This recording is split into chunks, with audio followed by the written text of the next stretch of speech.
nous avons pensé.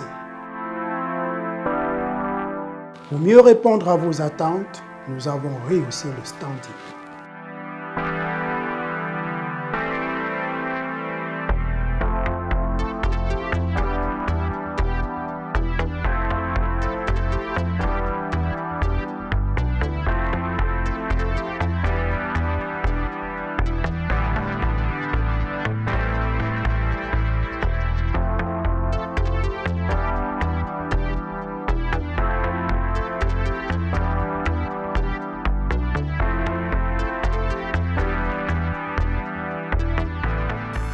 Hôtel Le Quai d'Orsay. Better than what you imagine. Au cours des 20 dernières années, le développement de l'Internet mobile a révolutionné notre façon de consommer la musique. Si en 2002, le CD représentait 90% des revenus du marché musical, aujourd'hui, le streaming, c'est 2/3 des revenus engrangés.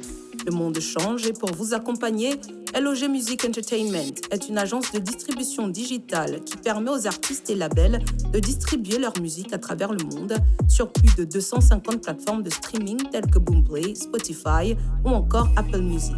Alors n'attendez plus et rejoignez la nouvelle ère, musicalement vôtre.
Mesdames et messieurs, bonjour et bienvenue dans cette autre édition de votre émission Autant le dire. Le Cameroun est un pays essentiellement jeune. Selon l'Institut national de la statistique, les plus de 60 ans ne représentent que 3,5% de la population. Paradoxe. Alors que des échéances électorales importantes pointent à l'horizon avec l'élection présidentielle et les élections législatives et municipales prévues en 2025, l'on ne semble pas percevoir un grand intérêt de la part des jeunes. Les frivolités de toutes sortes dans les réseaux sociaux, la vie facile, le goût du lucre et l'addiction au vice semblent plus les préoccuper. Comment intéresser la jeunesse camerounaise à l'essentiel ? Comment les inciter à être de véritables citoyens? Nous poserons ces questions et d'autres à notre invité. Merci de rester fidèle à Naya TV. Merci de regarder Autant le dire. Cathy Meba, bonjour. Bonjour mon cher Jean-Bruno et bonjour à tous les téléspectateurs de Naya TV. Merci infiniment d'avoir accepté notre invitation. C'est un plaisir. Vous êtes chef d'entreprise, présidente de la jeunesse émergente et républicaine du Cameroun. Oui. Vous l'êtes également. Je serai tout à fait complet lorsque j'ajouterai le président de la République est votre tonton. Alors, est-ce que cette dernière précision sur votre filiation vous semble superfétatoire ou alors est-ce que cela vous gêne que je rappelle cela? Alors, je suis aussi conseillère régionale. Oui. Voilà. Bon, cela ne saurait me gêner parce que je ne pense pas que on ne devrait pas avoir honte de sa famille. Oui. Donc, ce n'est pas un secret de polichinelle. Et voilà, effectivement, le président de la République est mon oncle, le frère aîné de mon père. Donc, ce n'est pas quelque chose dont je devrais rougir. Oui. Surtout que c'est quand même une personnalité ressource dans le monde entier, donc je devrais plutôt en être fier. En tout cas, c'est bon à être su. Alors, je vais revenir un peu sur votre parcours professionnel à vous. Vous avez travaillé à la SONEL, l'ancêtre de Eneo. J'ai failli dire la belle époque. Voilà, effectivement. Oui. Je pense qu'à l'époque, c'était encore la Sonel qui était la société qui produisait en fait à ce moment-là l'électricité dans notre pays. Je crois que par rapport à aujourd'hui, je crois qu'on avait quand même moins de problèmes à cette époque-là. Oui.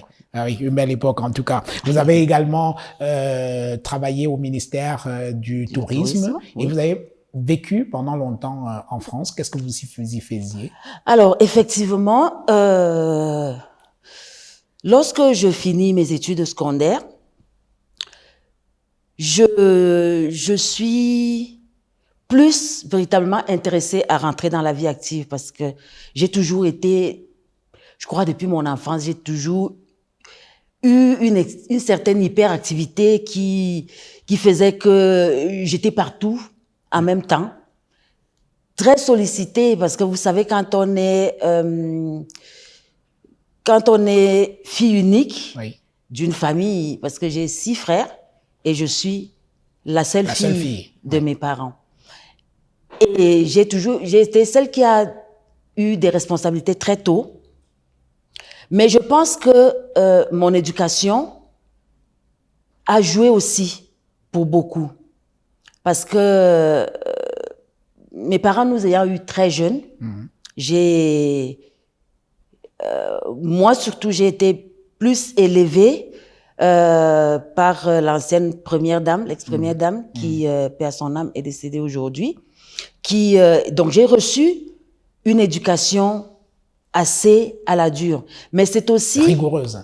Oui, très, très rigoureuse. Elle avait la réputation d'être très rigoureuse. Effectivement. Mais aujourd'hui, je comprends.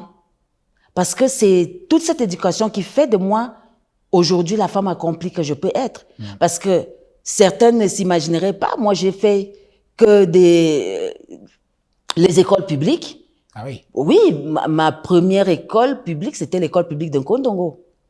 À l'époque, je me rappelle bien de ma maîtresse, elle s'appelait Madame Nga, une petite femme assez menue, très gentille, qui, vous savez, les premiers jours d'école qui vous accueille, c'est ces images marquantes-là.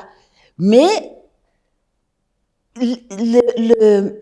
l'éducation que j'ai reçue, qui plaçait en fait l'humain au-delà de tout.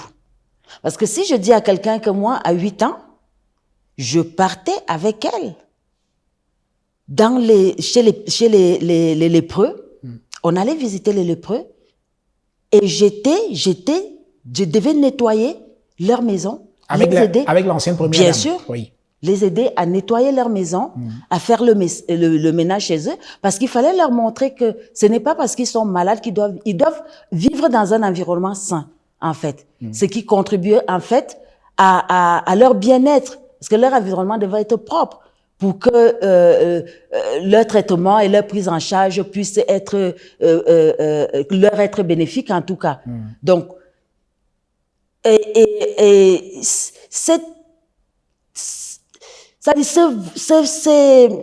toute cette éducation-là m'a permis aujourd'hui d'être celle que je suis parce que j'ai toujours voulu être au service des autres. Oui. Et c'est comme ça que, donc, après mes études, j'ai postulé comme ça parce que j'ai appris qu'il y avait un recrutement à la Sonel. J'ai postulé, même à l'insu de mes parents. Oui. Et j'ai été prise parce que du fait que j'avais fait des études techniques après le cursus primaire et secondaire, une partie du secondaire. Donc, je suis partie dans les filières techniques après, ce qui m'a valu d'avoir déjà une capacité qui me permettait une qualification professionnelle qui me permettait justement d'être engagée. Donc directement, j'ai été engagée comme secrétaire assistante de direction à la délégation régionale du centre. Et j'étais donc la secrétaire du chef secteur à l'époque. Alors, et votre parcours et votre séjour en France, et voilà. Qu'est-ce que vous y faisiez? Et donc c'est-à-dire la vie, c'est toute une histoire en fait. Et lorsque j'apostrais, en fait, j'ai toujours eu cet amour, mais vraiment, c'est cette chose-là qui vous tient le cœur, cet amour de la patrie. Oui. Et Et lorsque j'apprends qu'il y a le bureau d'information touristique du Cameroun qui s'installe donc à Paris, et il y avait une place qui s'était libérée parce que la dame que j'ai remplacée à l'époque, elle est partie à la Camer. Oui. Je me suis dit, voilà, peut-être que je peux tenter ma chance de ce côté-là et de voir, parce que pour moi, c'était très important. Je voulais véritablement vendre le pays, vendre la destination Cameroun, la mettre en valeur. Pour moi, c'était l'opportunité idéale. Et voilà, j'ai postulé aussi. Avec beaucoup de chance, j'ai été retenue. Alors, est-ce que c'est facile, ou alors à cette époque, vous ne le faites plus? Est-ce qu'à cette époque-là, c'était facile de vendre la destination Cameroun? Et oui. La destination Cameroun était-elle vendable? Mais oui, parce que vous voyez, dans les années 2000, là, c'était vraiment l'époque où le Cameroun était, on va dire, au centre du monde. Déjà à travers le sport, là, nous avions les Lions qui magnifiait véritablement l'image du Cameroun. Oui. Vous ne pouviez aller nulle part sans qu'on vous parle. Mais oui. Vous ne pouviez... une petite anecdote, vous savez. Allez-y. Je me suis rendue à un voyage en Guyane. Alors, j'ai voulu aller visiter le Guyana, qui est le côté, c'est-à-dire qui est le côté hollandais. Parce que là, il y a la Guyane française et le Guyana qui est le côté hollandais. Donc, pour cela, il faut traverser. Et vous vous imaginez, à la frontière, le garçon, le jeune qui m'a contrôlé, il voit mon passeport et il me dit, c'est la première fois que je vois un passeport camerounais. Et il dit, mais c'est incroyable, Roger Mila. Oui. Et là, on est passé, c'est-à-dire j'ai eu un traitement spécial simplement parce que il me dit, Roger Mila, pour moi, c'est le dieu du football. Oui. C'est le dieu du football. Et voilà, là, je me suis dit, est-ce que les Camerounais peuvent s'imaginer comment certains ont pu rendre ce pays et ont pu porter ce pays haut? Oui. C'est incroyable. Alors, au-delà du sport et des performances des Lions indomptables, bon, c'est vrai, il y a plus grand-chose aujourd'hui. Oui. Mais bon, au-delà du sport, vous vendiez quoi d'autre? Mais déjà, la destination, vous savez, notre pays, je ne sais pas si on compte 3 pays au monde qui ont véritablement le potentiel touristique du Cameroun. Oui. Ça, je peux vous l'assurer. Ce pays a un potentiel inimaginable. Vous ne pouvez pas être dans un pays où d'un bout à l'autre, vous êtes pratiquement à l'autre bout du monde. C'est-à-dire que quand on est au nord, on a le désert, c'est-à-dire, vous pouvez vendre... Le Cameroun, c'est le pays des rêves. Oui. Si on descend dans les collines de l'Ouest, on peut les comparer à la Suisse. Si on descend dans les forêts, la jungle du Sud... de l'Est. Et voilà, et vous avez le côté balnéaire, qui est le côté farniente. Voilà, tout ce que le monde recherche, en fait, nous l'avons. Alors, est-ce que vous pensez qu'on vend assez le potentiel touristique du Cameroun, franchement? Non. Oui. Donc, il y a du boulot à ce niveau-là. Je crois qu'il y a énormément de boulot. Mais en même temps, je sais que nous ne sommes pas obligés de faire exactement, nous avons notre contexte. Oui.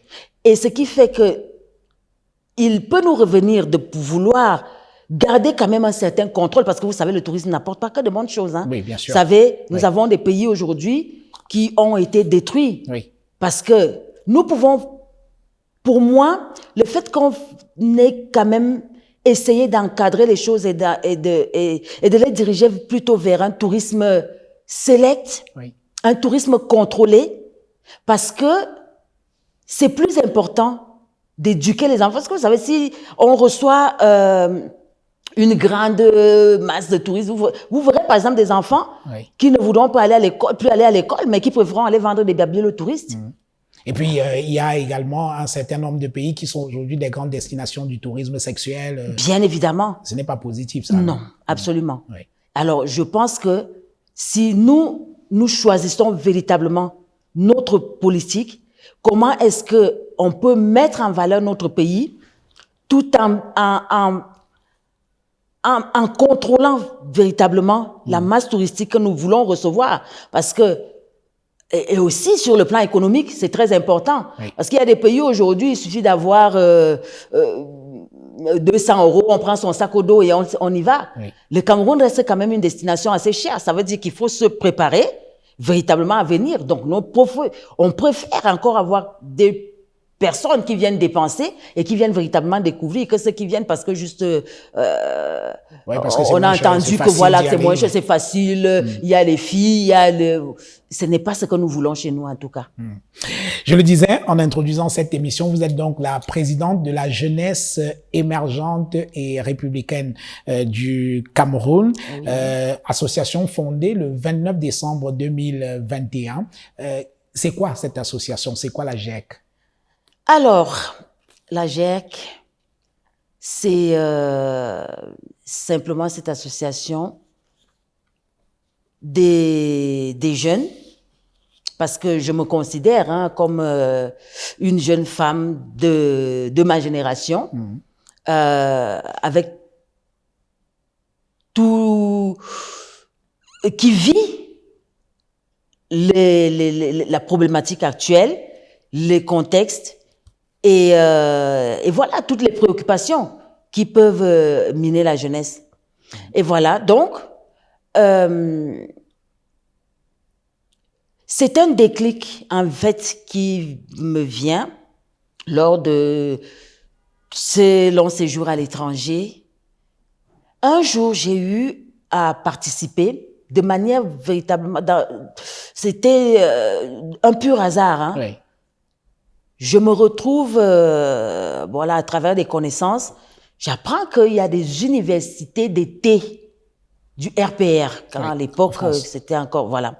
Bon, c'est vrai que là, c'était peut-être, quand on entend RPR, on peut penser que c'était dans un contexte politique, mais en y assistant, j'ai compris que non. Et je me retrouve face à une jeunesse qui est là, qui réfléchit, qui pense à ces problèmes, qui recherche des solutions. Mais je me suis dit, mais est-ce que ce genre de choses existe chez nous? Est-ce qu'on ne pourrait pas faire pareil? Je ne pense pas qu'il nous manque quoi que ce soit. Nous avons toutes les intelligences, toutes les compétences, tout ce qu'il faut. Quand la jeunesse se retrouve chez nous, à quoi elle pense? Elle réfléchit à quoi? Oui. Pourtant, on a beau le dire, ce n'est plus un mythe. La jeunesse est le fer de lance de notre pays. Alors, quand moi j'ai vu ces jeunes-là, je me suis dit, mais c'est quand même incroyable. Et voilà, je pense que c'est à partir de là que j'ai commencé à me dire que il y a peut-être quelque chose à faire. Il y a quelque chose à faire, oui. Il y a quelque chose à faire. Oui. Et au départ, j'ai essayé, ne voulant pas trop véritablement me mettre en avant, je me suis dit, bon, peut-être qu'en rejoignant certains mouvements de jeunes qui se sont formés à l'époque, peut-être que je pouvais impulser un peu les idées, une certaine façon de voir, une certaine vision des choses. Mais au final, j'ai compris que c'est difficile. C'est très difficile de faire implémenter une vision par quelqu'un d'autre. Oui. Alors, on s'est retrouvés avec des frères et des sœurs et on a mené cette réflexion et on s'est dit peut-être qu'il est temps qu'on mette en action quelque chose qui pourra véritablement être une plateforme qui regroupe les jeunes, une plateforme de réflexion qui regroupe les jeunes, quelle que soit leur appartenance politique, ethnique, religieuse. Véritablement, il suffit d'être un jeune Camerounais qui pense et qui veut bâtir son pays. Véritablement, vous êtes la bienvenue dans la GEC. Et voilà, on a mis cette plateforme en place. Nous-mêmes, nous sommes surpris aujourd'hui par comment est-ce que la GEC a été acceptée. Oui. Alors, combien de membres revendiquez-vous aujourd'hui à la GEC depuis sa création en décembre 2021? Alors, au jour d'aujourd'hui, Selon les dernières statistiques que nous avons faites lors de la dernière Assemblée générale, le 17 janvier 2023, là. 3, oui. Je pense que là, nous sommes déjà à 3643 membres régulièrement inscrits. Et quand on fait dans la globalité, Oui. parce qu'il y a beaucoup qui sont là, qui ne sont pas inscrits, mais qui sont actifs. Il y a des membres sympathisants qui sont là. Le total, parce que nous faisons aussi ces statistiques à travers nos forums WhatsApp, et aujourd'hui, nous comptons 73 forums WhatsApp. Ça nous fait environ aujourd'hui, si on globalise au total, je pense qu'on avoisine maintenant entre les membres inscrits et les membres sympathisants et tout ce qui va avec près de 9000. 9000 membres et sympathisants. Membres et sympathisants de la GEC. Alors, il m'a semblé, vous me corrigerez si je me trompe, que la GEC est également représentée en dehors du Cameroun. Tout à fait. Cela, oui. Alors, tout à fait. Dans quel pays à peu près Presque dans 15 pays africains, mais aussi avec les représentations. En fait, on est représenté aujourd'hui dans tous les continents. Voilà. Oui. Alors, le constat que l'on peut faire aujourd'hui, Cathy Meba, c'est celui de l'affadissement généralisé de la jeunesse camerounaise qui semble plus préoccupée par toutes sortes de frivolités. Il n'y a qu'à voir ce qui les intéresse dans les réseaux sociaux. Est-ce que c'est une situation qui vous préoccupe et qu'est-ce que vous pensez qui peut être fait pour réenchanter la jeunesse camerounaise et la mener à s'occuper ou alors à s'intéresser à des choses plus essentielles? Alors, c'est un désastre. Ouais. Réellement, c'est un désastre. Et c'est pour ça que je dis que la GEC a un vaste chantier. Le fait de réunir cette jeunesse-là, qu'elle se concentre sur l'essentiel. Parce que aujourd'hui, on se pose la question de savoir où on va. On ne peut pas avoir une jeunesse qui est complètement engluée dans l'alcool, dans la drogue, toute forme de dépravation. Et on se pose véritablement les questions. Quelles sont les responsabilités de tout un chacun? Est-ce qu'elle est suffisamment formée? Est-ce qu'elle est suffisamment armée? Voilà les véritables questions que nous devons nous poser. Parce que quand on s'est lancé, on ne s'imaginait même pas l'ampleur. Et vous voyez aujourd'hui, les réseaux sociaux n'ont absolument pas aidé. Au contraire, il faudrait qu'on puisse avoir aujourd'hui des canaux qui réglementent, qui dirigent et qui encadrent véritablement les jeunes dans l'utilisation de tous ces réseaux sociaux et de tout ce qui est numérique en tout cas. Parce qu'aujourd'hui, autant elle peut pourtant utiliser les outils numériques à son profit. Mais il faudrait qu'elle sache véritablement qu'est-ce qui est essentiel pour elle. Ça, c'est très important. Et voilà, dans toutes ces actions que nous menons à travers les sensibilisations de toutes sortes, à travers l'éducation, à travers toutes les conférences que nous faisons, parce que il faut bien le dire. Tout ce travail-là, nous ne pouvons pas, nous le faisons aussi avec l'encadrement des aînés, parce que sinon, ces aînés, on a besoin d'eux pour nous apporter justement leur connaissance, leur expérience et pour nous guider. C'est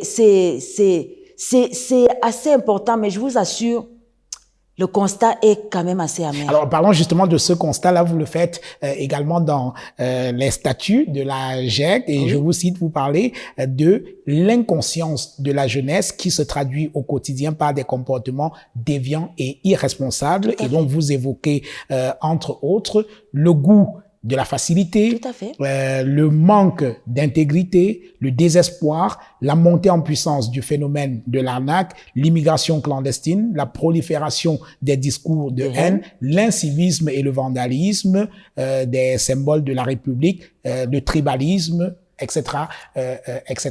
Alors, c'est un constat quand même qui est très, très grave. Est-ce que vous avez le sentiment que quelque chose peut être encore fait ou alors c'est désespérant aujourd'hui? Non, je pense que tout est possible. Oui. Je pense que tout est possible. Et le constat est réel. Nous avons tendance à dire au sein de l'association que nous sommes des terrains-crates. Le constat sur le terrain est tel que vous venez de le citer. Oui. Mais tout est possible. Parce que nous, on voit au jour le jour, nous voyons les résultats palpables. Parce qu'il faut être auprès d'elle. Il faut être avec elle, cette jeunesse-là, pour la comprendre, pour l'encadrer. Et là, vous verrez qu'il y a, si une réelle volonté est impulsée, je pense que les choses sont tout à fait rattrapables. Parce que quand vous voyez, par exemple, des jeunes, les plus petits du collège, Oui. qui me disent, mais Madame la Présidente, vous voyez, la CAN est finie, mais nous, on pense qu'il faudrait qu'on constitue des équipes pour aller nettoyer les stades. Parce que ces infrastructures-là, c'est notre patrimoine et nous devons les conserver. Alors, quand vous entendez ça, vous vous dites quand même que, ah là, je crois qu'il y a de l'espoir. Il y a de l'espoir et nous sommes sur le bon chemin. C'est ça, parfois, moi, qui me donne le courage. Et je me dis oui. Parfois, quand je veux baisser les bras, je dis non. Ah oui. Il y a quand même une petite étincelle qui commence à s'allumer. Et tout ce que nous faisons là, et on les laisse s'exprimer. Ça veut dire qu'eux-mêmes, en les rendant responsables. Parce que pour moi, je pense que la GIEC, c'est une plateforme de réflexion, en fait, pour le développement de ces pays, par les jeunes, pour les jeunes. Oui. Surtout que les jeunes représentent la frange la plus importante de la population camerounaise. Alors, mais elle est majoritaire. Oui. Alors, dites-moi, Cathy Meba, est-ce que finalement la jeunesse camerounaise n'a pas bon dos? C'est facile de taper sur les jeunes, mais est-ce qu'il n'y a pas une absence de repères aujourd'hui? Mais oui, mais tout à fait, tout à fait. Mais je crois que quand on dit, moi je crois que le but essentiel de la GIEC, c'est qu'il fallait bien que la jeunesse de ce pays s'organise. Parce que c'est même là les fondements de la chose. Vous ne pouvez absolument rien faire si vous n'êtes pas structuré. Parce que comment est-ce qu'on ira cibler les problèmes selon les contextes, selon que ce soit les contextes géographiques, que ce soit dans chaque contexte, dans sa globalité en tout cas, il faudrait bien qu'on sache identifier où est le problème, le toucher véritablement au cœur. Mais pour ça, il faut une structuration, au moins, parce que j'ai toujours tendance à dire aux jeunes, c'est pas normal. Vous ne pouvez pas être majoritaire dans un pays et être lésé, c'est qu'il y a un problème. Oui. Vous n'êtes pas organisé, vous n'êtes pas structuré. Vous serez la force que vous devez être si vous vous réunissez. Parce que c'est là aussi le problème. Oui.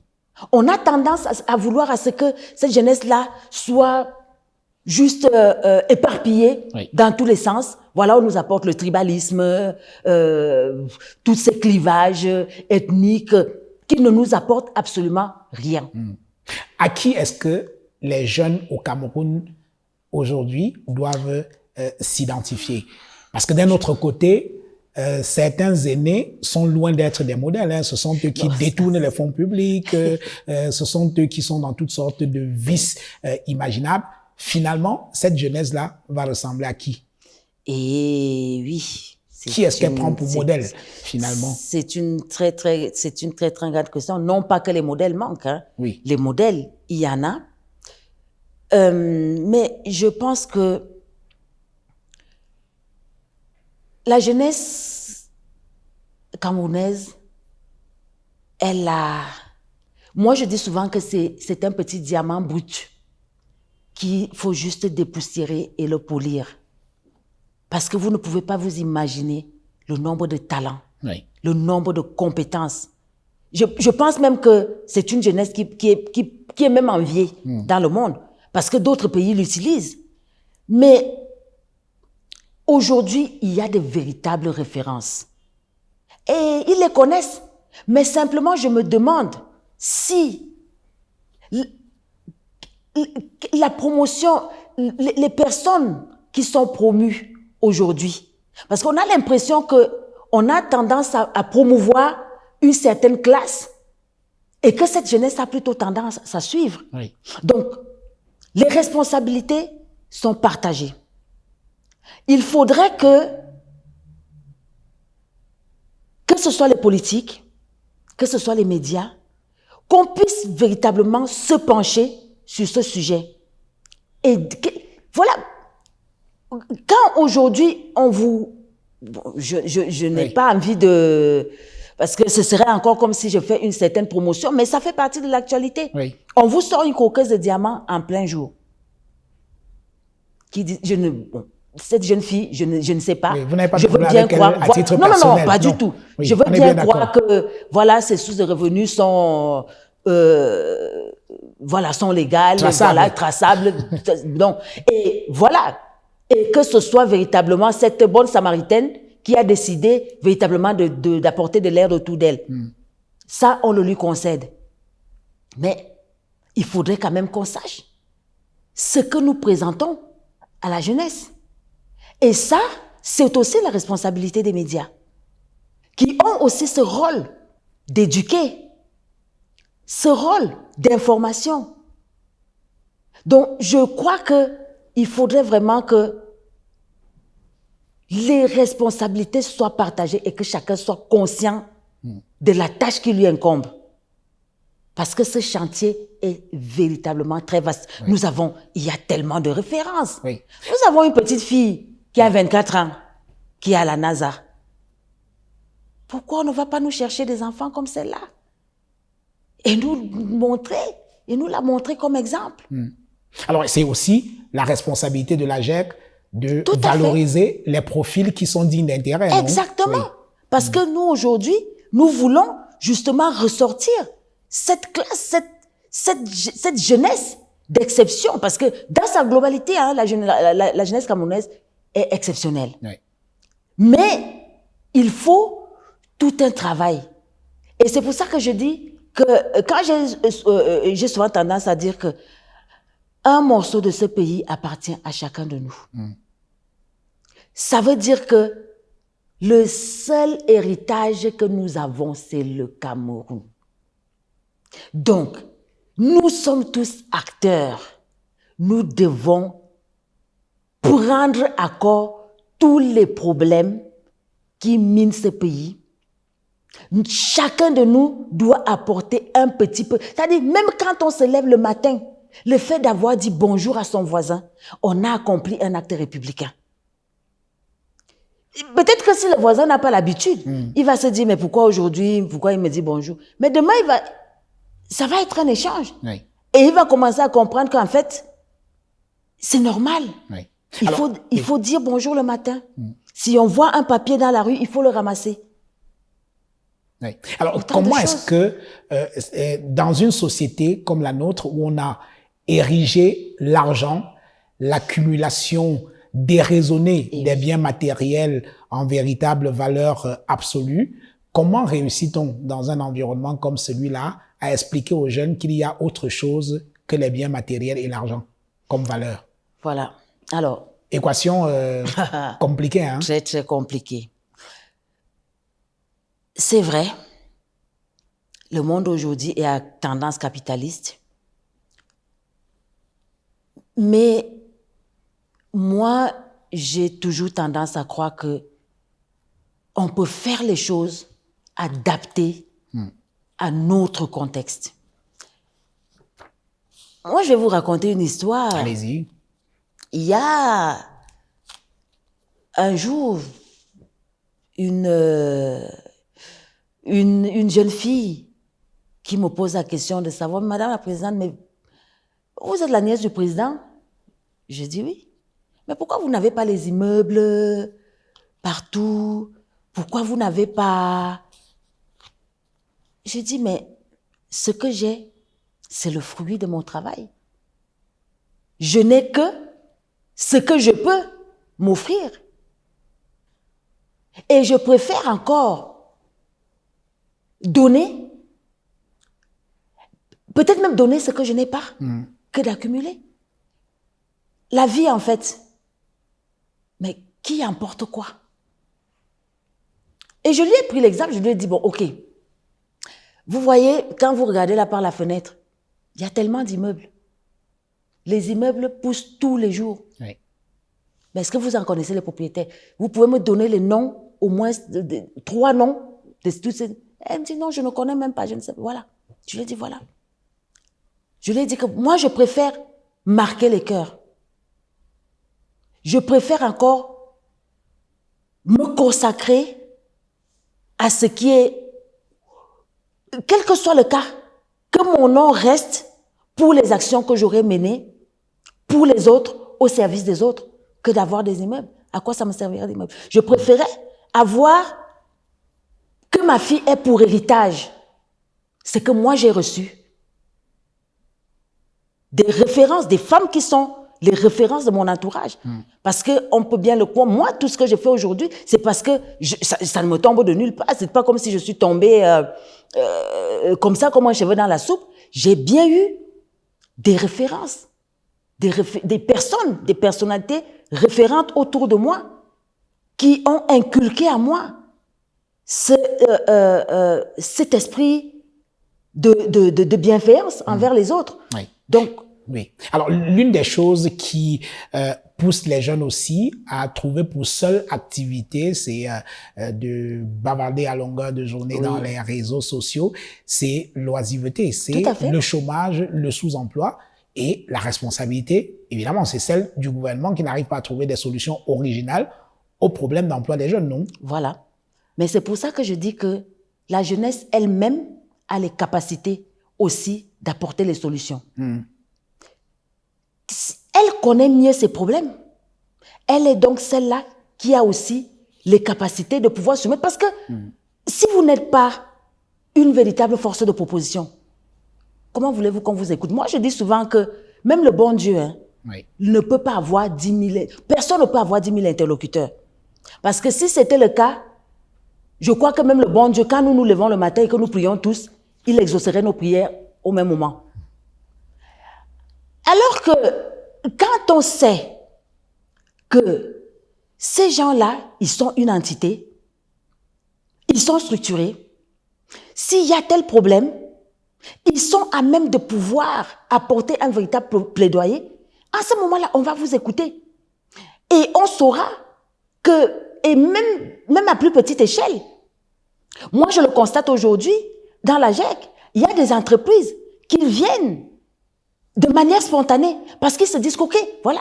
Et il y a des jeunes là-bas qui sont déjà formés, ils sont réarmés moralement, ils ont acquis des certaines valeurs, que ce soit des valeurs patriotiques, des valeurs républicaines, même les valeurs traditionnelles, parce que nous faisons la promotion de tout ça. Et ces entreprises se disent ok, nous n'avons plus besoin de chercher, on va vers eux et on leur demande est-ce que vous avez tel profil, tel profil, tel profil. Ouais.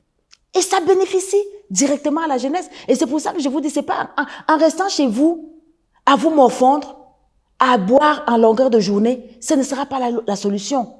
Venez, il faut vous organiser pour que vos problèmes soient mieux répercutés. Je ne suis pas en train de dire qu'il y a des choses qui ne soient pas déjà faites dans ce sens pour encadrer la jeunesse. Mais en tant que société civile, le rôle de la GIEC, justement, est d'accompagner ce qui est déjà fait sur le plan institutionnel pour que ça arrive véritablement à la cible. Alors, dans vos documents, ai-je lu, vous visez, vous avez pour ambition d'adresser un certain nombre de problèmes des jeunes. Est-ce que vous ne marchez pas sur les plates-bandes de l'État, dont c'est la responsabilité régalienne? Oui, mais moi j'ai toujours tendance à dire que nous sommes tous l'État. Oui. Nous sommes tous l'État. Oui, mais sauf nous que, devons accompagner justement l'État dans ses missions. Il y a des gens qu'on a élus qui Oui. nous ont promis de résoudre les problèmes de la jeunesse. Donc, c'est à eux que les gens ont, c'est vers eux que les gens ont tendance à se retourner chaque fois qu'il y a des problèmes d'emploi, ainsi de suite, ainsi de suite, non? Oui, mais c'est pour ça que je vous dis aussi que il faudrait que cette jeunesse-là, elle soit assez organisée pour pouvoir répercuter ces problèmes vers ces personnes-là, qu'elles soient élues ou nommées. Il faut qu'elles soient elles-mêmes déjà structurées. Parce que, bien que le problème soit réel, mais pour que vous soyez, qu'on vous prenne au sérieux, il faut aussi que vous puissiez vous mettre dans cette posture-là, qu'on puisse vous respecter. Et que vous vous mettiez, c'est-à-dire vous vous donnez les... comment je vais dire ça? C'est-à-dire, vous mettiez à votre profit et à votre avantage tout ce qu'il faut pour que vous puissiez imposer les Créer un véritable rapport de force entre la jeunesse et les dirigeants. Non, ce n'est pas un rapport de force. Oui. Non, non, au contraire. Ce n'est pas un rapport de force. C'est juste que il faut que chacun, dans son contexte... alors, qu'est-ce que je peux vous prendre comme exemple? Moi,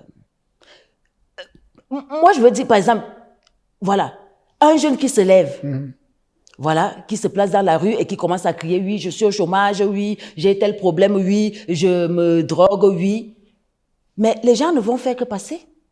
Les gens ne vont faire que passer. Oui. Mais quand on sait qu'il y a une organisation qui est structurée, qui regroupe autant, en tout cas, on va même dire la jeunesse entière de ce pays. Quand vous allez poser un problème, on va vous écouter. On va vous écouter. Parce qu'on saura quand même que non, ces gens-là, ils sont structurés. Ils sont structurés. Ils savent ce qu'ils veulent. Ils savent ce qu'ils veulent. Mais il faut déjà aussi, mais en démontrant vous-même, par les actions que vous posez, que vous êtes des personnes responsables, que vous ne passez pas le temps à insulter dans les réseaux sociaux, vous posez des actes d'une jeunesse construite, d'une jeunesse bâtie, d'une jeunesse forte. Oui. On commence à vous regarder avec un autre œil. De quels moyens dispose la GIEC? La GIEC dispose de ses moyens autonomes. Oui. À l'heure actuelle, c'est-à-dire que la GIEC s'autofinance par les adhésions de nos membres. Nous avons aussi des membres d'honneur qui croient à la cause de la jeunesse, qui nous aident aussi énormément. Mais nous n'avons aucune subvention, nous n'avons pas aucune subvention quelconque qui... Voilà. Oui. Alors, et vous voyez donc, ça prouve donc que par la volonté. Parce que la jeunesse, quand je dis qu'elle a sa force entre les mains, sa force, c'est par l'union. Parce que quand vous êtes majoritaire dans un pays et que vous êtes lésé, c'est en se regroupant qu'on fera moins d'efforts, on aura beaucoup plus et on pourra faire beaucoup pour un plus grand nombre. Oui. Vous voyez déjà que rien qu'à petite échelle, on arrive à mener les activités, les actions que nous pouvons mener, rien que par nos petites cotisations. Souvent, on part, c'est sur la base de 1000 francs.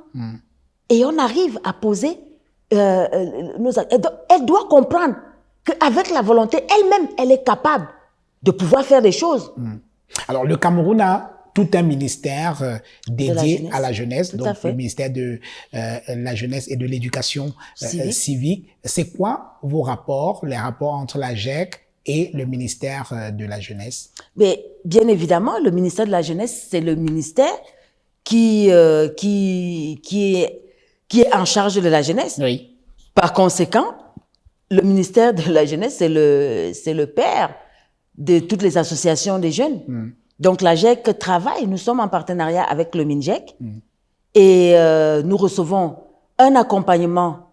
Nous avons toujours reçu tous les accompagnements techniques, institutionnels du MINJEC, vraiment. Et voilà, c'est un très, très, très bon rapport, on va dire, de père et fille. Voilà, nous sommes très, très bien encadrés par... Alors, récemment, le ministère de la Jeunesse a lancé une initiative visant à recruter 1000 jeunes pour mener un certain nombre d'opérations dans les réseaux sociaux. Est-ce que vous êtes au courant de cette initiative? Tout à fait. Alors, c'est quoi ce truc? Bon, alors, moi, je ne saurais pas vous donner véritablement les détails en tant que tel, parce que je ne fais pas partie Est-ce que vous êtes, voilà, justement, est-ce que vous y êtes associé? Oui, je pense, la GEC a été associée et nous avons informé les jeunes qui veulent bien participer à cette activité-là, parce que je pense que c'est une très, très bonne initiative. Ah oui? Bon, maintenant, on va bien voir comment est-ce que cela va être encadré. Parce que bon, pour l'instant, nous n'avons pas encore, nous, à notre niveau, participé par exemple aux réunions. Donc, vous n'avez pas les détails de ce que ces jeunes vont faire. Pour l'instant, nous ne les avons pas. Parce que justement, donc, cette initiative a suscité suscité un tollé dans les réseaux sociaux où les gens se demandaient, mais attendez, les jeunes ont besoin d'emplois sérieux et on recrute 1000 types qui vont venir bavarder dans les réseaux sociaux ou alors mener la guerre à d'autres jeunes. C'est pour ça que nous, on attend de voir. Nous, on attend de voir véritablement tout ce que le MINJEC fait, le MINJEC nous associe. Pour l'instant, nous n'avons pas véritablement les détails. Donc, nous, on attend de voir comment est-ce que cela va être conduit et quelle va être véritablement la portée. Parce que si nous, on ne sent pas l'impact réel qu'aura cette activité, je crois qu'on verra bien comment nous, on apportera aussi notre... En clair, vous n'allez pas forcément valider parce que ça vient du ministère de la Jeunesse, vous donnez votre liberté d'analyser et de voir si vous allez... Bien évidemment. Et si on peut apporter de notre expérience pour peut-être apporter un plus dans ce sens-là, tant mieux. Parce que c'est aussi ça notre rôle. Donc, nous, on attend de voir pour l'instant. On verra bien. Je vous propose, Cathy Meba, de prendre une petite pause de quelques secondes et nous revenons pour la deuxième et la dernière partie de cette émission. Mesdames et messieurs, retour dans cette émission avec notre invitée, Cathy Meba. Elle est la présidente de la jeunesse émergente et républicaine du Cameroun. Nous parlons des problématiques liées à la jeunesse depuis le début de cette émission. Alors, dites-moi, dans le cadre de la GEC, depuis qu'elle existe, depuis décembre 2021, quelles sont les actions fortes dont vous êtes fiers aujourd'hui d'avoir menées? Je suis extrêmement fière de toutes les... Parce que il faut dire que nous sommes tellement actifs. Et dans toutes les régions, c'est vrai qu'on ne ressent pas forcément tout parce que à travers les régions, les jeunes sont devenus aujourd'hui autonomes. Ils mènent des activités qui ne sont pas souvent fortement répercutées, mais pourtant, ce sont des activités sur le terrain.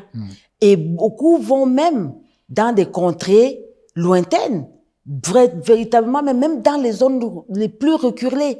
C'est ça qui est important pour moi et qui me rend très, très fière. Et ce n'est pas... même moi-même, il m'arrive d'aller dans des endroits où la voiture n'arrive pas, il faut faire 20 km à moto et voilà. Mais ce n'est pas ce qui me fait peur. Quand il faut aller rencontrer des jeunes, vraiment, c'est pas... Et nous avons eu quand même quelques activités marquantes au cours de l'année dernière. On va commencer peut-être par l'ouverture du bouquet civil du cinquantenaire de l'unité l'année dernière, parce que c'était une très, très grosse responsabilité pour nous. Et justement, le MINJEC a choisi la GEC comme étant l'association qui devait ouvrir le bouquet civil. C'était quelque chose de très, très stressant, parce qu'il fallait quand même marquer, c'était le cinquantenaire. Et comme nous avons voulu aller dans l'innovation, parce que et nous sommes dans un pays où l'innovation fait un peu peur. Oui. Donc, c'était très stressant parce qu'on ne savait pas comment ce que nous voulions proposer allait être accepté. Qu'est-ce que vous avez proposé? Mais nous sommes plutôt allés, parce que vous savez, on est habitué à voir le défilé ici, surtout quand le chef de l'État est assis. Le défilé, c'est vraiment quelque chose de carré, Oui, on très passe, carré, on marche. très sérieux. Voilà, oui. Et voilà que nous, on arrive avec un carnaval. C'était très, très... Il a fallu que je sois très, très convaincante, que j'arrive à imposer, en fait, cette idée que j'avais de dire, mais c'est quand même le cinquantenaire. Il faut marquer ça par quelque chose, mais vraiment un bouquet explosif. Parce que je dis toujours que le Cameroun, pour moi, c'est comme une grande mosaïque avec comme une fleur avec des milliers de couleurs. Et il faut ressortir vraiment toute cette couleur magnifique qui font notre richesse culturelle, notre identité. Tout ce folklore, en fait, qui fait que le Cameroun est un pays spécial. Donc, pour moi... Et vous avez réussi à ressortir ça Mais pendant oui, votre passage? Voilà, parce que en fait, j'ai toujours tendance à faire les choses avec moi. On dit souvent, je mets les organes. Oui. Partout, comme dirait, voilà. Donc moi, quand je fais quelque chose, je le fais avec toutes mes tripes. Et pour moi, il était hors de question que on puisse proposer quelque chose de médiocre. Oui. Et au final, nous avons sorti ce carnaval que je pense, je ne sais pas si certains l'ont vu, ces bouquets multicolores qui ressortaient partout. On a ressorti des acrobates, des cracheurs de feu, des échassiers. Et c'était, nos images ont fait le tour du monde. Pour moi, c'était une fierté incroyable. Oui. Et voilà. Et après, je pense que l'événement marquant qui m'a quand même aussi assez accroché, c'était l'organisation de la Journée mondiale de l'enfant africain, Oui. le 16 juin. Et nous l'avons fait dans les deux régions, le centre et le littoral. Parce que le littoral, la GEC, dans le littoral, c'est une coordination très, très, très active. Oui. Et nous sommes allés, en fait, auprès des enfants de la rue. Et cette manifestation-là, nous l'avions organisée au bois Sainte-Anastasie. Et c'était une journée d'échange, vraiment. Parce que pour nous, pour la GEC, vraiment, tout jeune Camerounais, quelle que soit sa classe sociale, est un jeune Camerounais sur lequel il faut s'y intéresser.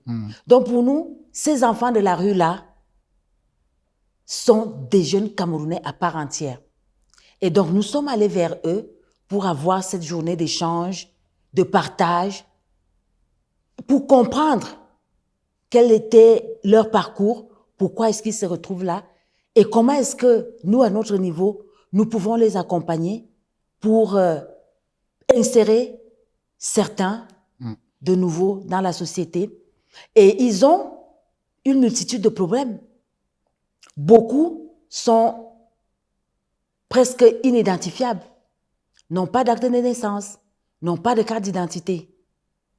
Et c'est une problématique aujourd'hui que nous, au sein de la GEC, nous sommes véritablement en train de mener une grande réflexion. Oui. Pour, oui. Alors, et, entre autres activités également, vous avez organisé une séance publique de visionnage du du chef de l'État. de fin d'année du président de la République le 31 décembre dernier. Oui. Alors, pourquoi une telle initiative? Alors, une telle initiative, c'est tout simple.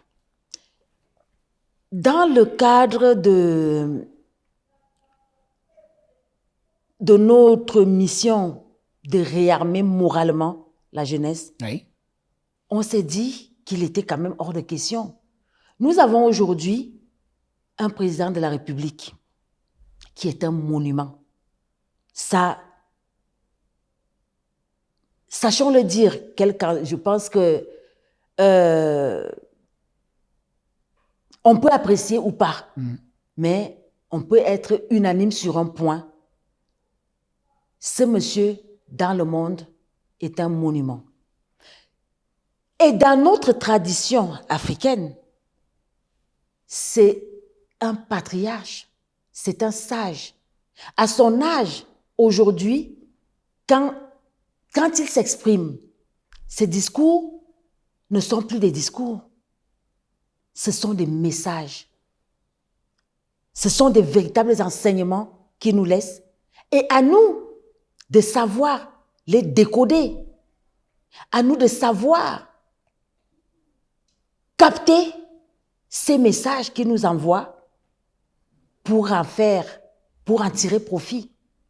C'est pour ça que, encore une fois, je le remercie infiniment, parce que lors de son discours le 10 février, quand il pose la question à la jeunesse, mais comment voulez-vous démontrer votre talent si vous n'êtes pas organisé? Vous vous êtes senti interpellé? Je me suis sentie interpellée En tant que présidente de la GERC, GERC, oui. parce que c'est la question, c'est même les fondements de la GERC. Et je comprends là que nous sommes en droite ligne avec ce qu'il attend véritablement de cette jeunesse. Parce que moi, je pense que quand il verra une jeunesse forte, une jeunesse éduquée, une jeunesse préparée, parée à toute manipulation, parée à toute instrumentalisation, je pense que à ce moment-là, ce monsieur pourra se dire je suis apaisé. Oui. Alors, est-ce que organiser une séance publique ou alors plusieurs séances, parce que j'imagine que c'était pas une seule séance, c'était un peu... Non, c'est une séance qui a été organisée à travers les 10 régions. Voilà. Donc, vous avez essayé d'organiser des séances de visionnage du discours de fin d'année. Pas essayé, nous l'avons fait. Vous l'avez fait. Oui. Alors, est-ce que la vraie raison, ce n'est pas que vous avez constaté que les jeunes ne l'écoutent plus du tout? C'est effectivement ça. Alors, ben, c'est compréhensible, non? 41 ans de discours, Oui. à un moment donné, il a beau être le patriarche, le sage, comme vous le dites, mais à un moment donné, ça peut être un peu perçu comme redondant et barbant par les jeunes, non? Mais justement... 41 ans de discours, c'est Oui. pas mal, hein, c'est beaucoup. Mais si vous passez aussi 41 ans sans écouter ces discours, Oui. peut-être que vous n'avez pas capté ce que ces discours étaient en train de vous dire. Vous comprenez? Voilà. Oui. C'est pour ça que pour moi, il était important d'interpeller la jeunesse. Qu'elle vienne, qu'elle suive. Parce qu'il est hors de question qu'une personne qui s'exprime 2 fois l'an, Oui. le 31 décembre et le 10 février, qu'est-ce que ça vous coûte de prendre ces 30 minutes de votre vie et l'écouter?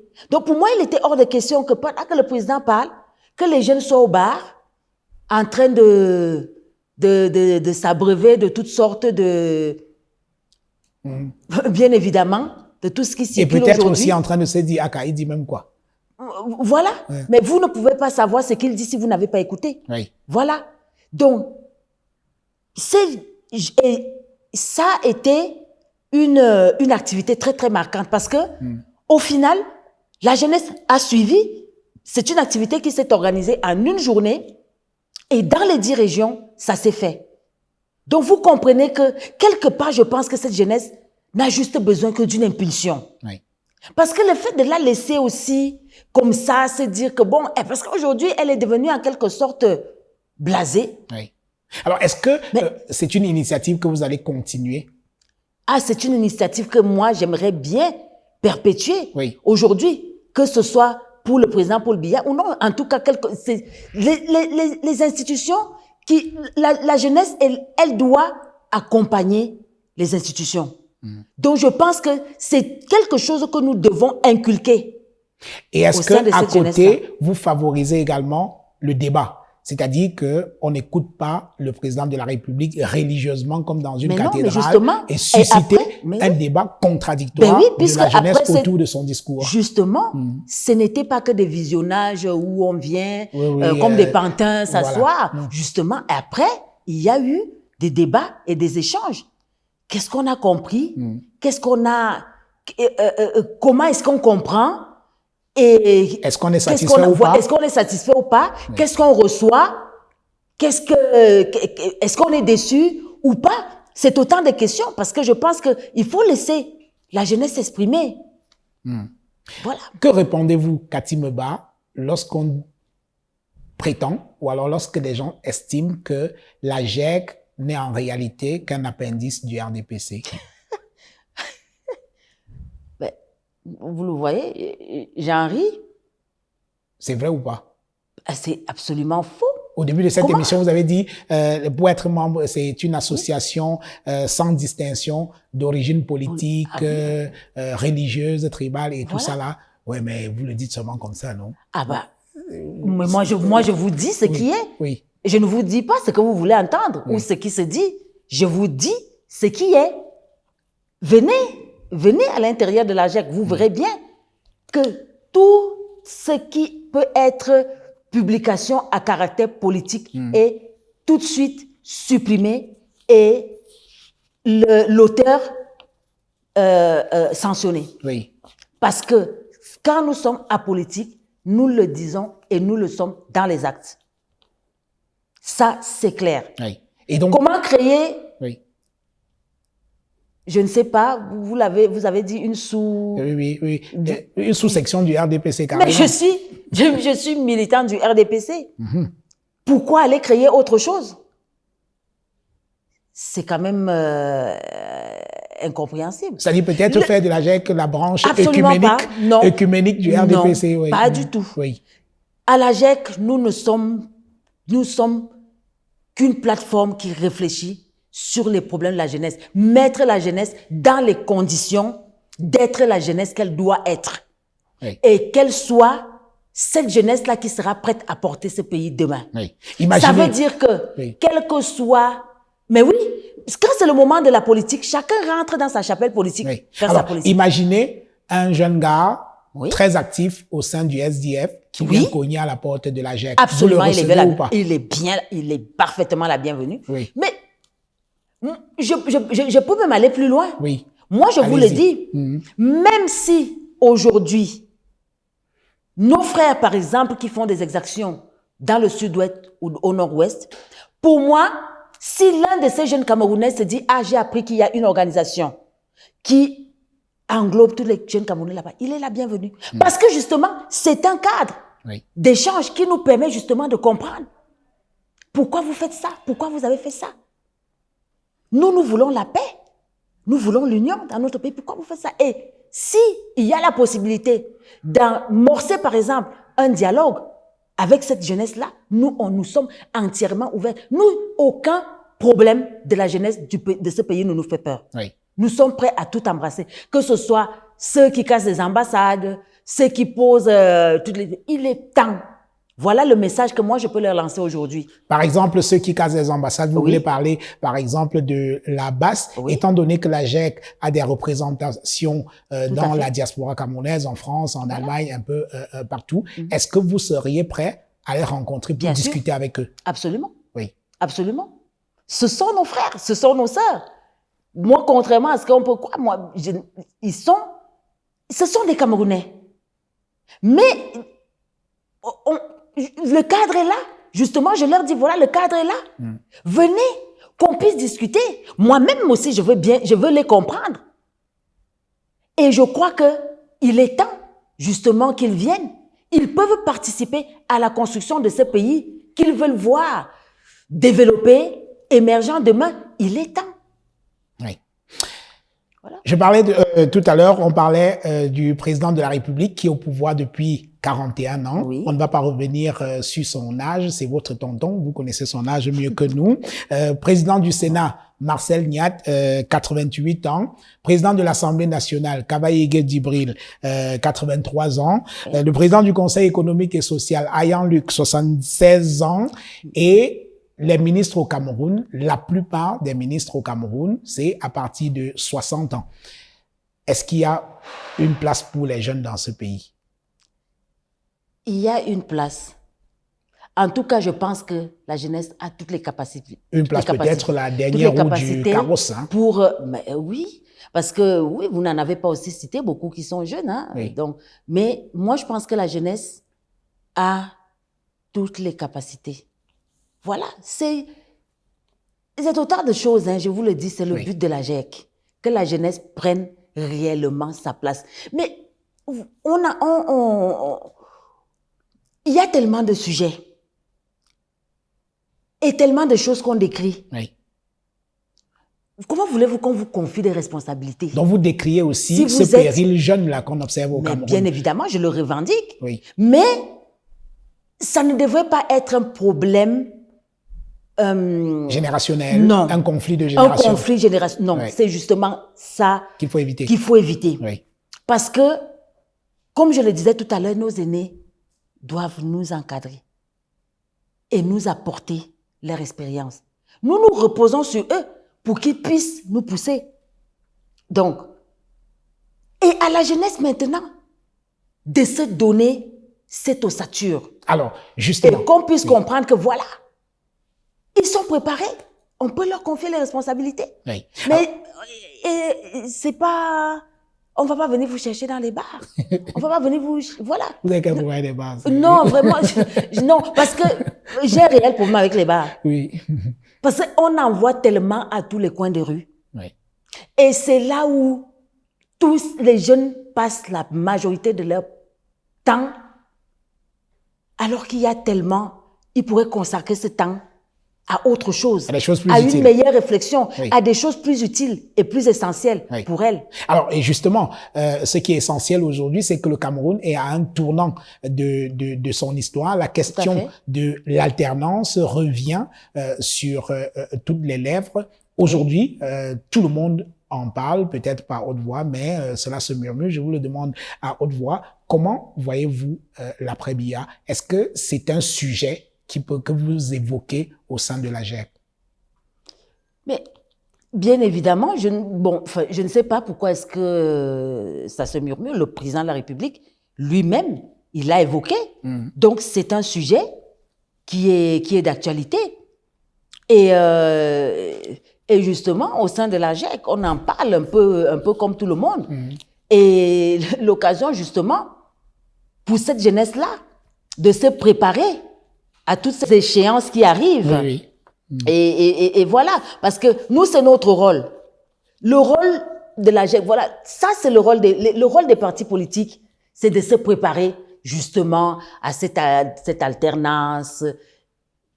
Mais nous, au sein de la GEC, notre rôle, c'est simplement de préparer la jeunesse à ce qu'elle soit consciente, à ce qu'elle puisse, elle, être assez réfléchi pour faire les bons choix. Le moment venu. Et que, voilà, que ce soit les choix du modèle sociétal qu'ils veulent pour leur avenir en tout cas.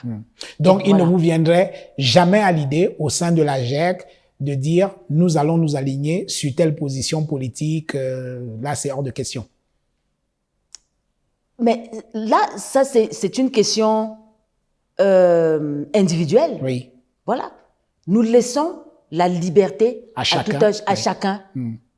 Ça, c'est un choix tout simplement, vraiment, on a encore cette liberté-là. Oui. Il faut laisser cette liberté de choix à tout un chacun. Ça, c'est clair. Vous parliez d'éviter l'instrumentalisation, vous parliez de paix, sauf que dans le cadre, effectivement, de l'avenir de ce pays, nous avons interviewé pas mal de personnes dans cette émission et beaucoup redoutent un peu ce qui pourrait être l'après-Biya. Les gens ont peur qu'on puisse arriver à un chaos. Est-ce que ça, c'est une préoccupation chez vous également, ou alors vous pensez que tout est sous contrôle, les choses vont très très bien aller du président Paul Biya à un autre? Justement, moi, je travaille en tout cas pour que ce ne soit pas le cas. Oui. C'est pour ça que je m'investis auprès de cette jeunesse, parce que quoi qu'il en soit, c'est sa responsabilité à elle. Oui. Parce que très souvent, ce sont les jeunes qui sont utilisés dans les cadres voilà, de... Oui. Voilà. Donc, je voudrais demander à ces gens, c'est bien d'avoir peur, mais qu'est-ce que vous avez fait pour cela? Voilà. Oui. Une autre chose, parlons de Franck, votre cousin. Alors, c'est du sérieux ou alors c'est juste une diversion, le cas Alors, Franck? je vais d'abord vous faire un rectificatif. Oui. Le mot cousin n'existe pas dans ma famille. Alors, Voilà. il est qui alors pour vous? C'est mon frère. D'accord. C'est mon grand frère. Oui. Bon, alors la question que vous me posez exactement... Oui, on c'est parle de sérieux. lui de Qu'est-ce qui plus est en plus, sérieux? on parle de lui de plus en plus comme étant une alternative au président Paul Biya. Est-ce que c'est du sérieux? Alors, pourquoi lui? Pourquoi pas vous? Pourquoi pas moi? Pourquoi pas n'importe quel jeune qui s'en sent les compétences? Moi, je pense que c'est un débat qui n'a pas véritablement lieu Oui. d'être en ce moment, parce que nous avons encore un président de la République qui est là actuellement et qui gère et qui tient encore les rênes de ce pays. Donc, je crois qu'au jour d'aujourd'hui, voilà, moi, je ne saurais pas, en tout cas, m'exprimer à sa place. Oui. Voilà. Donc c'est un faux débat à votre avis, ou bien Pour moi, pour l'instant, je n'en vois absolument pas l'intérêt? l'utilité. Oui. Katimeba, on va sortir de cette émission avec les projets de la GEC. On va sortir par là où on a commencé, et dans le cadre de la fête nationale du 20 mai, Oui. vous envisagez d'organiser ce que vous avez appelé la semaine de l'unité. Tout à De quoi fait. s'agit-il? Alors, il s'agit de ce que nous appelons en fait un quadrome de l'unité, Oui. c'est-à-dire une série d'activités qui va se passer sur 4 jours, donc autour des conférences, de la mise en valeur de nos traditions, de nos valeurs culturelles, donc que ce soit dans la gastronomie, nos danses, nos cultures, de tout cet échange-là. Donc, c'est les jeunes, nous allons nous retrouver au Monument de l'Unité pour célébrer justement ce thème de l'unité qui est sacré depuis le 20 mai 1972. Donc, voilà, pour nous, avant d'amorcer justement le jour J, qui est le 20 mai, Oui. par le défilé. Donc, nous voulons amener donc ces 4 journées d'activité là autour de ce thème sacré de l'unité. Alors, vous parlez de la GEC avec beaucoup de passion. Vous y mettez vraiment vos organes. Alors, qu'est-ce qui serait la meilleure chose pour vous? Quel est le rêve pour la GEC? Waouh! Alors, vraiment, le rêve de la GEC serait, je pense, le rêve de tout Camerounais qui veut voir un pays fort. Je crois que le rêve de la GEC, ce serait vraiment de voir cette jeunesse épanouie, se mouvoir dans tous les sens, qui construit, qui bâtit, qui exprime ses talents. Et quand je parle comme ça, parce que je parle de ça en pensant à ma fille qui a 10 ans, parce que je me dis que j'aimerais la voir véritablement s'épanouir, mais comme une fleur, Oui. dans un pays où elle est libre en tant que femme, en tant que jeune. Je crois que peut-être que je suis idéaliste Oui. ou utopique, mais je crois que c'est possible. Oui. En tout cas, je vous souhaite beaucoup de courage au sein de l'AGEC et nous beaucoup. reviendrons vous voir pour Ce sera parler avec de plaisir. vos activités. Avec plaisir. Merci beaucoup. Merci beaucoup. Mesdames et messieurs, merci d'avoir regardé cette autre édition de votre émission Autant le dit. Je vous donne rendez-vous la semaine prochaine avec un autre invité et ce sera toujours avec le même plaisir. Merci. Nous avons pensé. Pour mieux répondre à vos attentes, nous avons rehaussé le standing.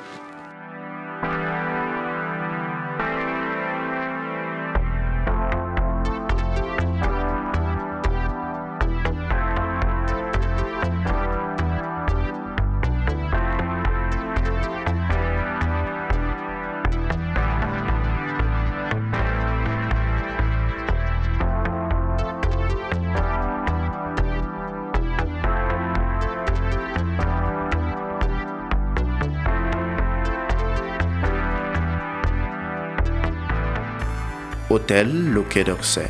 Better than what you imagine. Au cours des 20 dernières années, le développement de l'Internet mobile a révolutionné notre façon de consommer la musique. Si en 2002, le CD représentait 90% des revenus du marché musical, aujourd'hui, le streaming, c'est 2/3 des revenus engrangés. Le monde change et pour vous accompagner, LOG Music Entertainment est une agence de distribution digitale qui permet aux artistes et labels de distribuer leur musique à travers le monde sur plus de 250 plateformes de streaming telles que Boomplay, Spotify ou encore Apple Music. Alors n'attendez plus et rejoignez la nouvelle ère, musicalement vôtre.